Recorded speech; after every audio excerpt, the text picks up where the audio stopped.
আমাদের অধ্যক্ষা ডক্টর রুমা ভট্টাচার্য ম্যাডামকেও অসংখ্য স্বাগত এবং অভিনন্দন জানাই।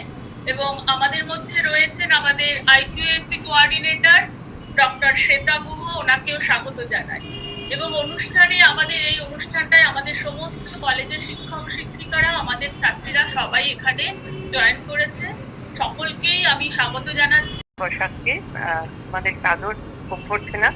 আমরা আমি আবার সবাইকে সাদর অভ্যর্থনা জানিয়ে আজকে আসলে গলার অবস্থা খারাপ, শরীর একটু ডাউন আছে, এই জন্য কিছু বিষয়ে কিছু করতে পারছি না।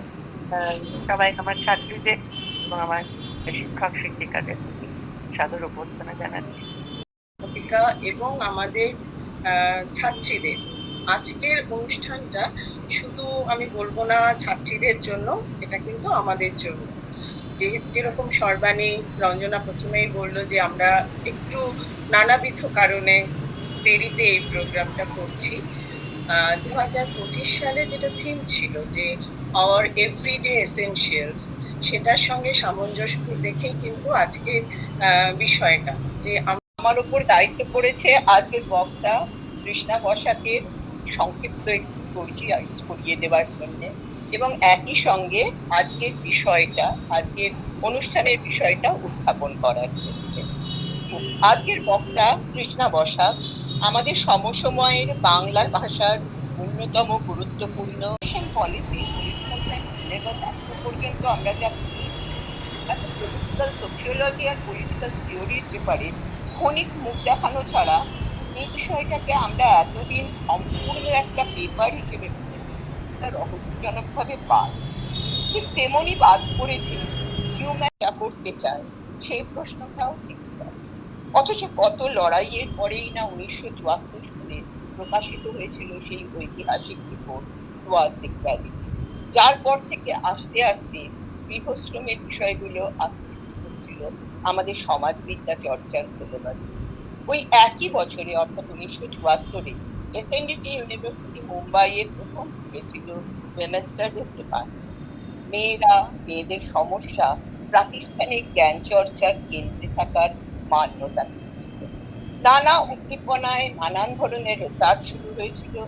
পাশাপাশি গত শতাব্দীর শেষ 2 দশকে এবং এই শতাব্দীর থেকে শুরু হয়েছিল বেশ কিছু গুরুত্বপূর্ণ আইন মেয়েদের উন্নয়নে, নারী অধিকার প্রতিষ্ঠায়, নারী সুরক্ষা, যেগুলো শুধুমাত্র গেমেক ছিল না, যথেষ্ট শক্ত ভিতের উপরে এগুলো ছিল। তাহলে হয়তো আমরা আমাদের সমাজটাকে আরো অনেক সুন্দর করে তৈরি করতে পারতাম। আমার মনে পড়ছে যখন আশাপূর্ণা দেবী তার সেই বিখ্যাত ট্রিলজি লিখছিলেন, প্রথম প্রতিশ্রুতি, সুবর্ণলতা বা বকুল কথা, তখন আমাদের যে পিতৃতন্ত্রের যে ধারক বাহকরা, সেই লেখকরা, তারা এগুলো পড়েননি। তারা বলেছেন ওগুলো তো সমস্ত ঘর সংসারের মেয়েলি লেখা।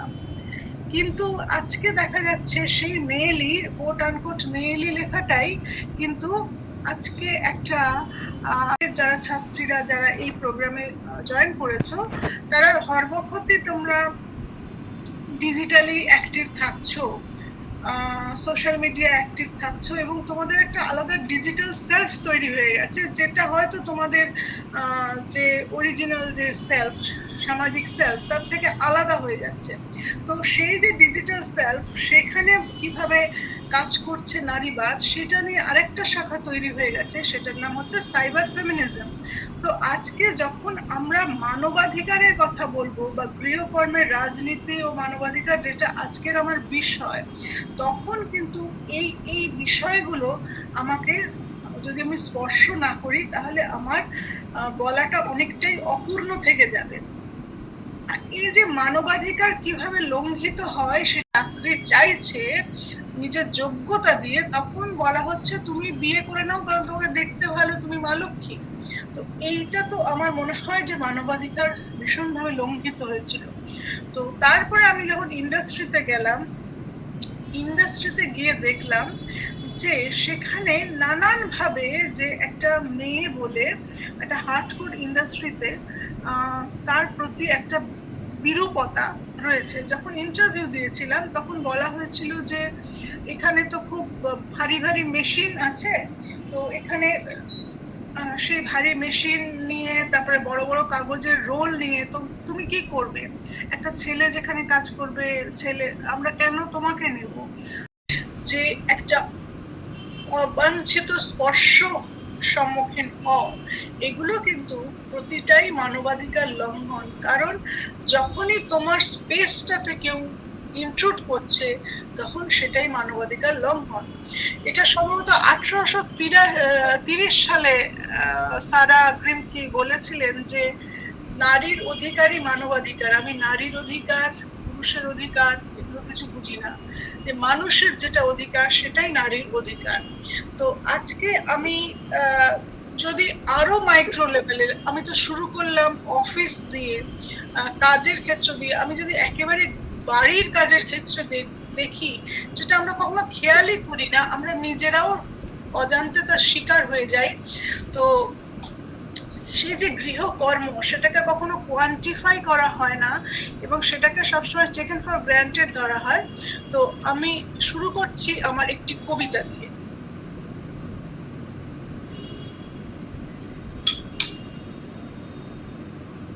করব, একটা বড় কাজ করার আগে আমাকে অনেকগুলো ছোট ছোট কাজ করতে হয়।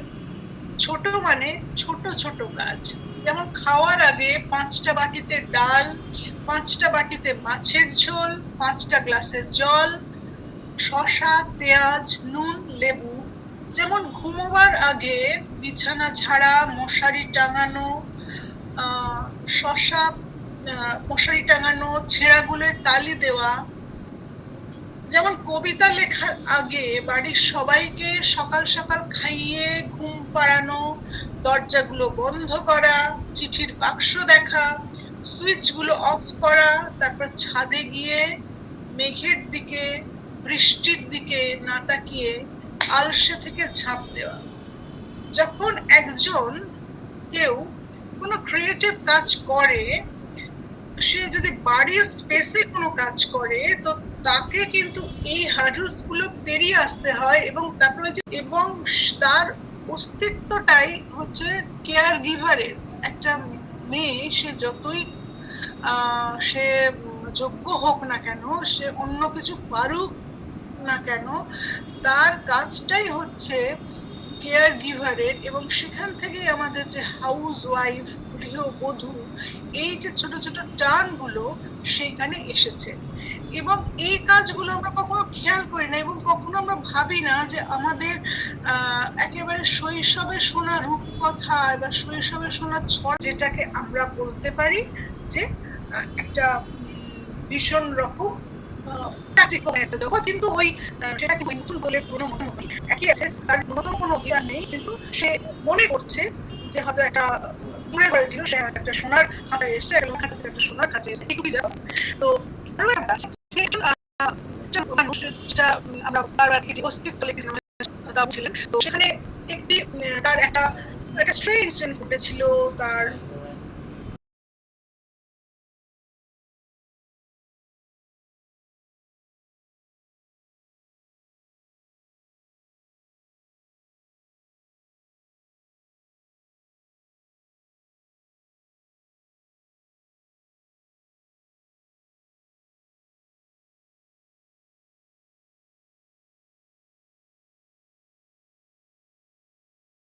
স্ত্রীর পত্রের বিন্দু, যে একজন আশ্রিতা হলে তার যে কি অধিকার হয় এবং তার যে কি অবস্থা হয় সমাজে, তার একদম চরম উদাহরণ হচ্ছে স্ত্রীর পত্রের বিন্দু।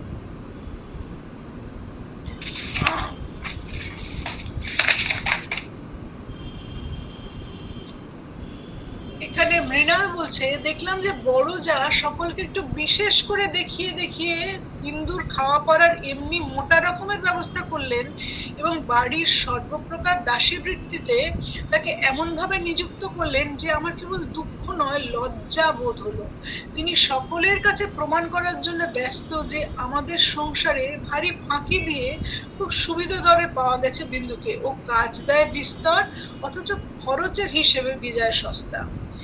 এটা তো সাহিত্যের মধ্যে দিয়েই আসে এবং সবকিছু আমরা খুব সুন্দরভাবে সে সুবর্ণলতা থেকে বা অপু দুর্গার যে অবস্থাটা, সবটা থেকে সব জায়গাতেই দেখতে পাচ্ছি যে মহিলাদের কোথাও গিয়ে একটা মর্যাদাটা প্রতিষ্ঠা হচ্ছে না, মানুষ হিসাবে যে তার মর্যাদা বা সম্মান সে সাহিত্যেও দেখতে পাচ্ছি সেটাই এস্টাবলিশড হয়েছে না। কোথাও গিয়ে তো মনে হচ্ছে যে মেয়েদেরও অসচেতনতাও তো রয়েছে অতি আধুনিক যুগে এসেও, যেটা ম্যাডাম বললেন যে এআই দিয়ে আমি গুগল সার্চ করে কত ভালো রান্না করে হাজবেন্ডকে খুশি করতে পারছি, কোথাও গিয়ে যেন আমার মোটিভেশনটা চলে যাচ্ছে সেইভাবেই পিতৃতন্ত্রকে কিভাবে আমি এগিয়ে নিয়ে যাই, কিন্তু সেই সচেতনতাটাও তো মেয়েদের মধ্যেও গড়ে উঠছে না। আমরা হয়তো আধুনিক যুগে চলে যাচ্ছি এবং চাকরির দিক থেকেও যদি দেখতে চাই, আজকের দিনে পড়াশোনা চাকরিতে যেমন আমরা ইকোনমিক্যালি উইকার সেকশনদের জন্য রিজার্ভ করেছি, এসসি এসটি দের জন্য রিজার্ভ করেছি, অ্যাট প্রেজেন্ট মেয়েদের জন্য আসন সংরক্ষণ হয়েছে